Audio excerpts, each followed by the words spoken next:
My job is to keep people safe at a business in Southern California. The sheriff's office and I work together to keep the places we cover safe. As a watch officer, my job is a lot like being a police officer. We're taught to handle a wide range of scenarios, unlike most security guards who just watch and report, taking care of everything from trespassers and burglars to family arguments. A few times I've chased after people on foot and in cars. That's how we do things. Do you understand what we do now? Let me tell you about something I will never forget. For some reason, I had to switch shifts and now work the day shift instead of the night shift. I remember listening for calls on the radio as I drove around the city in my police car. Another one came in for my area. It was a theft alarm on the north side of the city, in the middle of nowhere. I was told to check it out around midnight or early in the morning. I went dark, which means I turned off all the lights as soon as I got to the property road. Onions used to be packed in that building, which has big hangars on the west side. We were hired to keep an eye on it now that it's empty. During my nighttime checks, I've been inside many times, but until this night, nothing strange had happened.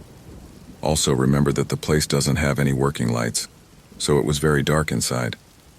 Anyway, I drove to the west side of the land and carefully looked around the outside. That's when I saw a door that was only slightly open.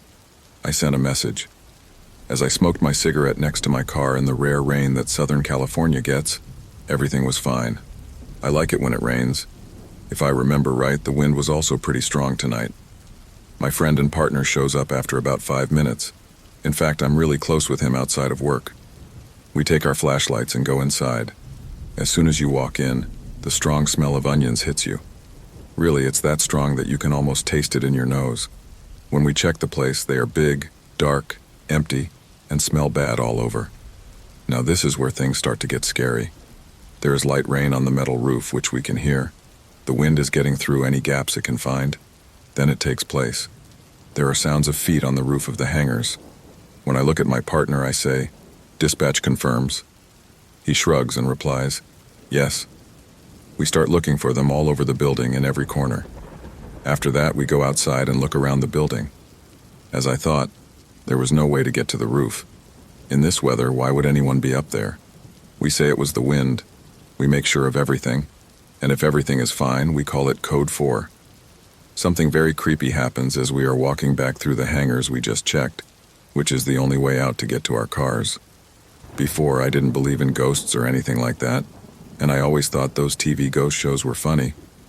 On those shows, people always say that they hear whispers but can't figure out what's being said. If you can believe it, my partner and I heard whispering, like more than one person at the same time. It was very clear, but I couldn't understand a word. My partner and I both stopped in our tracks and stood still and looked at each other. Once more, I give a code 6, and we begin searching the property again. We knew what we heard wasn't right, but we had to check to see if there was still someone inside that we had missed. That's when things get crazy. There are slammed doors all over the place. My partner and I just look at each other. I don't say anything as I walk outside. It's not that we were scared, but we were definitely shocked. I send in a second code 4. I look at my partner as we stand outside. I say, let's just say it was the wind.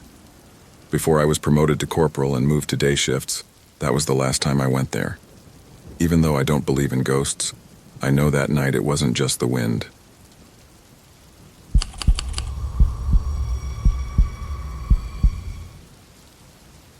Every night I take the subway to work and back home.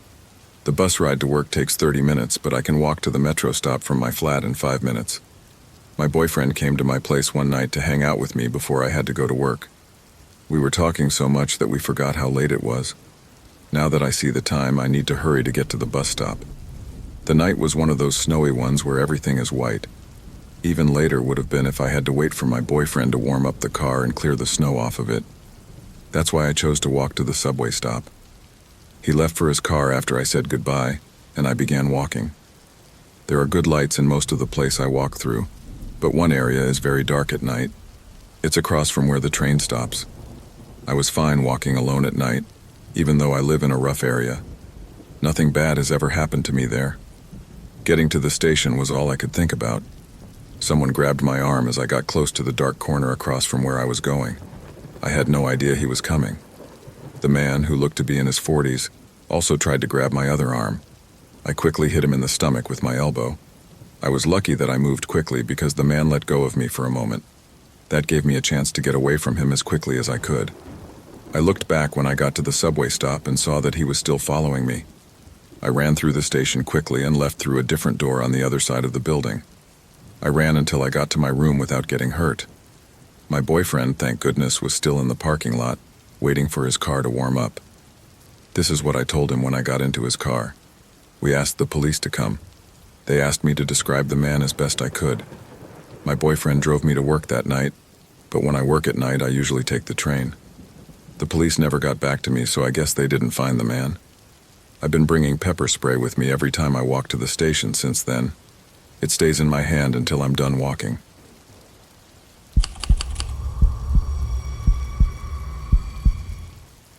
Somehow we lost our house. I'm not sure what happened at the time.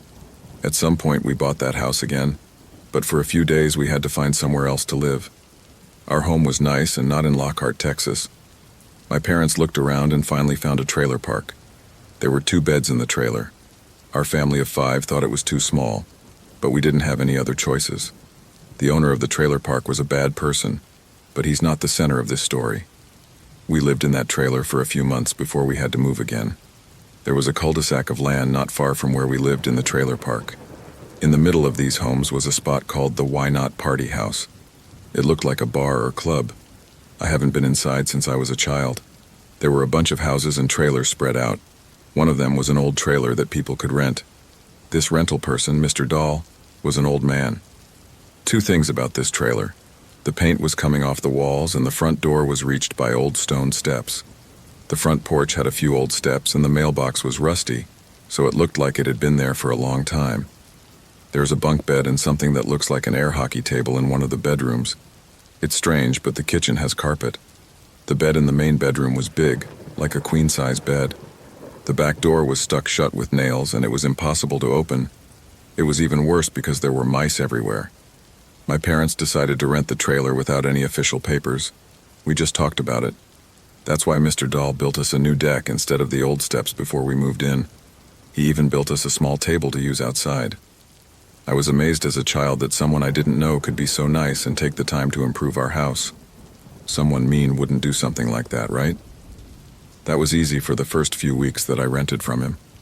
My family and I slept in the living room because the main bedroom didn't have any light bulbs. But I thought the room with the bunk bed was scary for some reason. I don't know how my brothers felt, but they never slept there either. The rent was sometimes late, so we had to pay extra fees. Other than that, Mr. Dahl would understand, even if he got mad every once in a while. The bills were due on the 1st of every month, which was also when my mom's money came in. Then she, my dad, and my older brother went into the city to get rent money and pay the bills. My older brother and I stayed home with her. At that time, we only had VHS movies and no internet or television. Then my older brother found out that the trailer was upside down in the hallway. I do have to tell you something, though. We didn't have the keys to this trailer, and Mr. Dahl was the only one who did. This meant that we couldn't leave or enter the trailer. As I played my game next to the locked door, I saw the knob turn. Someone didn't knock. He tried to open the door twice, but failed because the knob had only moved. It's likely that he thought no one was home since the car was gone, but I knew it was safe to play my game because the door was locked. That's what a kid aged 11 thinks. For a while, there was silence. Then my brother and I heard this noise outside our house. We thought it wasn't an animal at first because it was so quiet, but I thought it was a dog barking. It seemed more like people were yelling. As I was scared, I went right after my brother to see what was making the noise at the front door. My dad and mom were both standing outside in the yard. That person was sitting on a big farm truck and my mom was yelling at them. My mom was very angry and it came through in her words. He was also getting yelled at by my dad, but I can't remember what they said. We found out afterward. When my parents got back to our trailer with the rent check, they saw Mr. Dahl sitting on the farm truck and trying to block the front door of our house. My mom went into full defense mode because she knew her 2 kids were inside. She spoke to him right away. Mr. Dahl moved away from the door and quickly turned the car around, getting very close to my mom and almost hitting her. They called the police because they didn't know what to do. The police came and my parents told them what happened, but it didn't help because we didn't have a contract to rent the trailer legally. The police officer gave a shrug and said they couldn't do anything because no one was hurt. The things we took with us were stored at my grandparents' house while we packed up what we could fit in our car. After that, we booked a motel room for the night. After about a week, we chose to go back and get the rest of our things. At night, we went to the trailer because we were afraid of seeing Mr. Dahl during the day. The door light was off when we got there, so it was dark inside. My dad and big brother went into the trailer. To wait, my mom and I were in the car. My dad and oldest brother ran out of the trailer faster than I had ever seen before, in less than 5 minutes. They looked really scared. They jumped into the car and we took off like we were in an action movie. My mom was scared and kept asking what was going on, but they were too scared to say right away. After they settled down, they told them.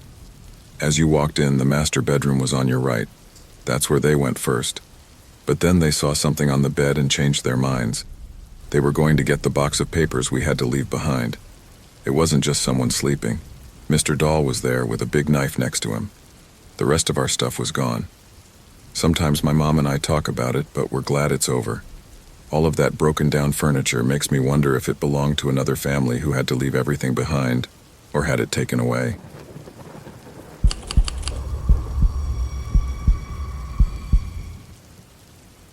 I lived in a small town in Washington when I was 12 years old.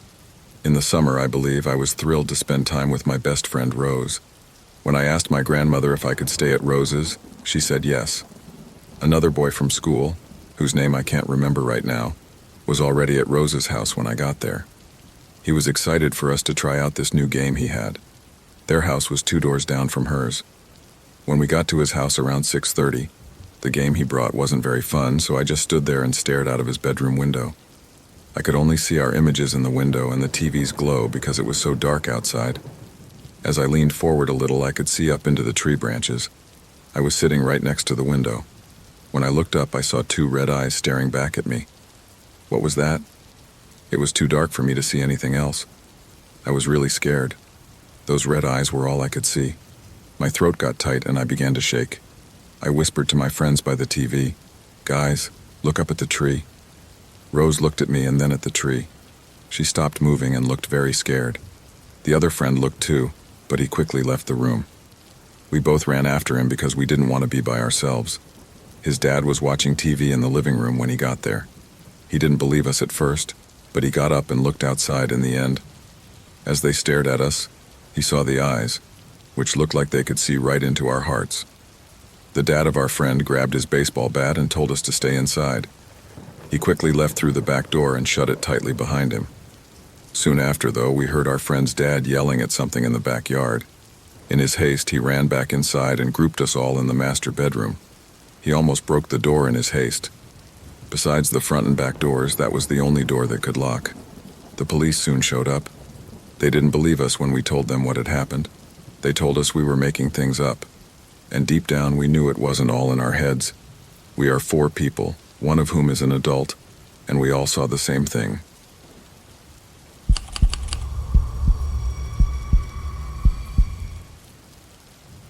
Because of my job, I've been living far away from home for almost 2 years now. Since I'm not very social, the only people I've really made friends with here are my gym boss and a few stray cats I've become close to. Going to work, going to the gym, and then coming back to my empty apartment are the main things I do every day. I'm also fine by myself most of the time. In recent weeks, though, I've been feeling a little alone. Back home, this time of year is full of family get-togethers and celebrations. Being so far away from all of that makes me wish I had someone to share these times with. I began to think about going back to my lonely apartment yesterday afternoon as I was finishing work. I've been thinking about getting a roommate for a few weeks now, so I looked at some ads on my phone and saved a few numbers. Then I called one of the numbers I had saved when I got home. It was for Mindy Rent. It was Mindy who owned the place. There was a room open in his 2-bedroom flat. When we talked on the phone, he seemed like a nice guy, so we decided to meet up soon near the grocery store. After 5 minutes, I got to the grocery store. Mindy was still nowhere to be found after waiting for about 15 minutes. Because I was mad at him, I called him again to let him know I was already there. He told me he was sorry and would be right there. Then he finally showed up. As he got closer, his face lit up with what looked like real happiness. He made me feel like I was seeing an old friend, even though we had only talked on the phone. He struck up a conversation and then asked me a bunch of standard rental questions. He asked if I was a student because he thought I wasn't from around here. He asked me what I do for a living and where I'm from because I look younger than I am. I thought he was being too nosy, but I didn't pay much attention to it at the time. Once they stopped being weird, I asked if we could go look at the apartment. For a moment, his smile went away, and he looked interested instead. After that, though, he became too happy again and said yes. It was an old Renault 19, and he pointed it out as we turned the bend. I thought we were going to walk to the apartment because it was close to the grocery store. I didn't know he had a car. I really don't like making people sad, and I trust people a lot. Even though I wasn't scared about my safety, I wasn't sure if I should get in the car. I said yes because I don't know how to say no very often. He tried to make more small talk by asking me about my job, my interests, and how I liked living in the city. When I looked down at my phone, it lit up with some alerts. But along with making me feel awkward, it seemed to really bother him. All of a sudden, he stopped being happy and told me very strongly to put my phone on the back seat. At first, I didn't know what to do about this. I couldn't believe what I was seeing. I began to wonder if I was being rude when he didn't seem to care about how I felt. He told me to put my phone in the back seat, even though I was going to put it in my purse. He kept making this strange demand over and over. Because he kept insisting, I began to feel nervous and chose to hold on to my phone instead. I told him I was okay, but he didn't seem to care and kept asking for things. He turned off his own phone and then told me to do the same with mine. I didn't say or do much else because I didn't know what to do. I asked again if we were almost there because I was getting really scared. To calm down, I brought up the woman in the other room and asked if it would be okay for me to visit. Some people might have thought it was silly of me to ask if she would be there. Like before, his face was interested, and he was quiet for a moment before telling me she wouldn't mind. For some reason, though, I was getting really scared. A strange feeling came over me when he touched my hand, which made me even more sure of that. This weird guy didn't tell me where he was going or what he might do to me, so I was really scared. I thought about jumping out of the car, because this car was so old, from the 1980s, you had to push or pull up a small thingy to lock or open the doors. I have no idea what that thingy is called in English. My door wasn't locked when I checked it. Thank goodness we were coming up to a stop sign, so I thought this was my best chance to just get out. As the car slows down, I'm still trying to get his hands off of me. Soon after, my phone starts to ring, and I look at the screen. There are no words to describe how scared I was when I saw the caller's name, Mindy Rent. At first, I didn't understand what I was seeing. Seeing that this guy was even weird than I thought stopped me in my tracks for a moment. He likely knew I thought he was someone else, but he claimed to be that person to keep me in his car. By the time I woke up, the car had slowed down a lot. I opened the door quickly and ran out the door. I was running because I was scared and shocked. When I turned around and saw that he wasn't out of the car, I slowed down to a walk. He only stayed there for a short time before slowly driving off. I wasn't going anywhere by myself with anyone after what had happened. It's time for me to stop being so innocent and learn how to say no.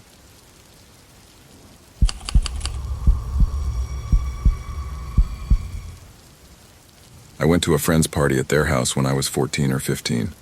It happened in the UK. I had a great year that year. I wasn't stressed out. I didn't have to do anything in the morning, and my mom made dinner for me. There were nice, clean sheets on my bed that I didn't have to clean or change. After that, things got really hard. But there was one thing that made me feel very sad. Back when I talked about that party, I went to it at a friend's house. She asked about 50 people to come. About 90% of them were from our school, but about 10% of them weren't. There were some older men there. I didn't know them, so it felt strange at first.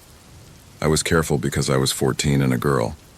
Some of those guys looked older than 16 or even 18. Some of my best friends from school were the ones I hung out with the most. My main friend who planned the party was very busy talking to everyone and setting up everything. Anyhow, it was a great night. Great music, tasty food, and drinks. The hard part came next. My mom didn't even know I was there, so I had to figure out how to get home. And it was clear I couldn't drive when I was 14. It's possible that you want to know how my mom missed me at the party. Well, she was away, leaving me at home by myself. Yes, except for my big brother. He didn't care that I was there because he was always on his computer. I was at the party, but I had to get home because he probably wouldn't even know I was gone for 2 months. The mom of one of my friends drove me there, so I thought it would only take 10 minutes to walk back after the party was over. Around 1 a.m., my friend chose to end the party because her mom was getting mad. Her mom didn't really care what anyone was doing, but she told her she had to go to sleep because she had to work the next day. After all that, I left. I didn't ask anyone for a ride because I didn't want to bother them, and not many people there drove anyway. I thought they were older than us because there were only 2 guys driving. They had to be at least 17 years old. I began walking back home. The streets were dark and some of the lights were on. I saw car lights behind me as I walked. The car wasn't going as fast as the ones that went by me before it. It was moving very slowly. The driver finally stops the car and rolls down the window. I remember him from the party. He told me to call him if I needed a ride. But man, he made me feel really creepy. I tell him no and keep walking, but he won't give up. He drives next to me at the same speed as I'm walking and the window is still down. He told me over and over, "You shouldn't be out here at this time of night. It's too late now. It's not warm. I'll drive you back." I began to think less of him the more he urged. It sent up more and more warning signs. I was almost ready to run. He stops the car all of a sudden. His constant pushing to get me in the car for the past 5 minutes had taken me completely off guard. I didn't know what to do when I turned to face him. I knew I couldn't get away from him. My shoes had 3-inch heels, so I wouldn't have a chance against him. He was bigger and faster than me. I learned that the only thing I can do is scream for help if something bad is going to happen. That's what I did. I screamed as loud as I could. I felt like I was going crazy. At some point, almost everyone on the street heard me, and a few of my neighbors opened their windows. The man did nothing. His car kept going. He must have known that everyone was looking at him. He looked up and saw people and lights in every window. 2 of them just stood with their windows open and looked outside. They didn't say anything. I believe they were just interested. He quickly turned around, got back in his car, and drove away when he saw them. He didn't go to our school, but some of my friends say he's a nice guy. He really did go to college. I didn't know him, so I didn't want to get in his car, no matter what.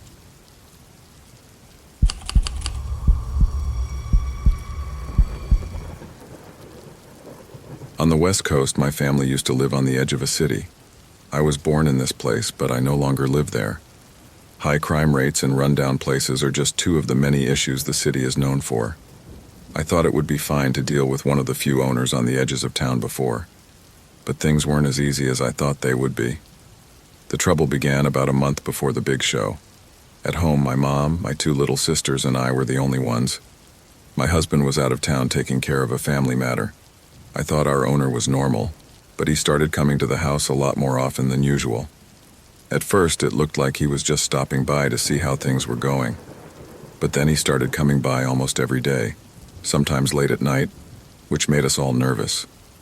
Things didn't seem creepy at first, but he kept talking about the bushes on the side of the yard. The type, when they would grow, and how they looked were all things he talked about. After about a week of this, he finally told us he wanted to sell the land where we were staying. He told us to start getting ready to move and start looking for a new place to live. Then one night he showed up way before we were meant to leave, which made things really strange. Then he yelled at us and told us all the cars on the side of the land had to be moved by a certain date. After that, he went to a nearby empty lot, took off his shirt, and began spinning around in a circle. My family was very scared. We thought we were done with the landlord for the day, so we began to take it easy. That is, until the owner showed up again out of the blue, pulling up in a few tow trucks. The landlord told my mom to move the cars, but she didn't have a license, so she couldn't. We finally called the police for help while desperately trying to call my dad to hope he'd get home soon. When the police arrived, they saw the owner yelling at the tow truck drivers and telling them to take everything away and charge my dad for it. We told the sheriff that we had been given a few days to move the cars, but that night the landlord showed up with the tow truck. To try to cool the owner down, the sheriff talked to him. The owner finally calmed down, if only for a moment. We were afraid he would be back the next day to cause more trouble, though. The sheriff then stopped my mom while we were cleaning the house. He looked serious as he said, "I think he might try to come back and get into the house. If he does, call us. I can't tell you to hurt him, but if he forces his way inside and you're scared for your family, You do what you have to. It was nice that we left before the landlord came back. It turned out that we had to stay with my uncle until the new house was ready. We had some trouble not having our own place for a while, but we got by. But I'm always afraid that I'll run into our old owner when I go back to my old city.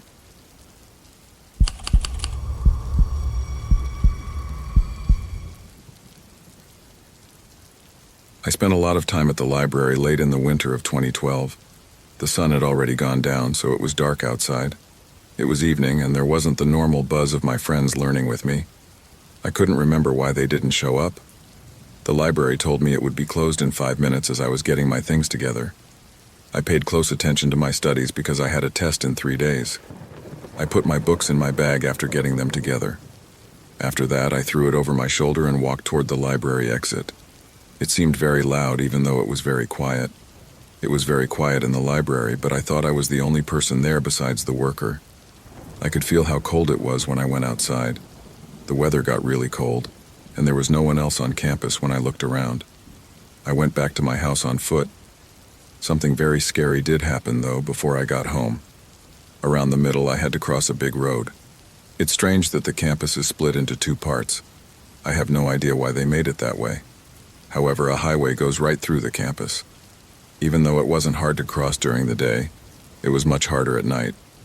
There are big steps that go over the highway that you can use to get across. A pass is what some people call it. You walk on top of it to cross. That's pretty cool, and I saw a lot more of them in Europe and the UK. Many people have them in those places, but not where I live or in the state I'm from. When I got to the steps, I carefully watched each step as I went up. There wasn't much snow yet because it was just the start of winter right after fall, but it was very cold with frosty conditions. I had on a beanie hat, a scarf, and a lot of warm clothes. I was still cold, though. My nose was the worst part. It was so tingly and numb. After going up the first set of steps, I had to walk on the platform across the highway. That's what I did. When I got to the middle, I saw a few cars going by. By then, the traffic had slowed down. I guess it was because rush hour was over. A lot of people were already home from work. It might be around 7. A few cars went by, but nothing out of the ordinary, until I got to the end of the platform. To get back to the other side of the highway, I was about to go down the second set of steps. I saw something very strange. On the highway, you could only go about 80 miles per hour. It could be even faster. Don't quote me on that because I'm not a driver, but every car was going fast. After that, there was this car. It looked like the kind of van that a creepy person would drive to try to grab people. It made no sense to me. Not even close to the speed limit were they going. They were moving very slowly like a snail. I thought they might be lost, but how do you get lost on the highway? They were moving so slowly that I was getting closer to them. It looked like their van could park where the steps met the ground. I was very worried as I went down the stairs. I tried to be quiet and avoid looking at them. I was scared and didn't know what was going on with the people in that van even more now. I saw that the van had stopped right at the bottom step and was getting closer as I went down the stairs. I could make out the faces of 2 guys sitting inside, who were totally hidden by the darkness. I could see their lips and tell they were men by the shape of their jaws. It looked like I was being careful with the ice, so I slowed down while I thought about what to do next. I didn't want to go all the way down the stairs because something didn't feel right. They would get out of their van and turn on their warning lights if it had broken down. That's not what they were doing, though. They did nothing but sit there. Their eyes were on me the whole time I was getting closer. That was it. I turned around and started running back up the steps to my campus, but I slipped on the ice and fell down, falling hard on my wrists. It hurt a lot to use them to catch myself. I thought the steps were going to break my bones. I got up, but my arms hurt like they were broken. I didn't care about that, though, at that moment. I began running back across the station. I thought I heard the door to the van open and close, which made me run faster. I was worrying more and more with each step. I didn't even think about the ice when I got to the other set of stairs to go back down. I kept running without taking any steps and almost fell again. I did, however, make it all the way down to the first step. I was too scared to look back, so I didn't. I thought they were right behind me. It felt like they were after me. I got back to campus and ran into the library as fast as I could. Luckily, the worker hadn't locked up or closed the doors yet. I ran up the stairs in the library and went right into a room. I talked to a worker about what had happened and told them everything. Within 2 minutes, the security team, then the police, and finally the doctors showed up. It turned out that both of my arm bones were broken. The police looked at the highway CCTV video and saw that the men did stop by the road. I even slipped and fell, and they caught it on camera. There were cameras on some of the streetlights. They could see where the men were going because of this, but their license plates were not legal, so they could no longer be found. No one knew who they were, and I now never walk home alone at night, especially when it's dark.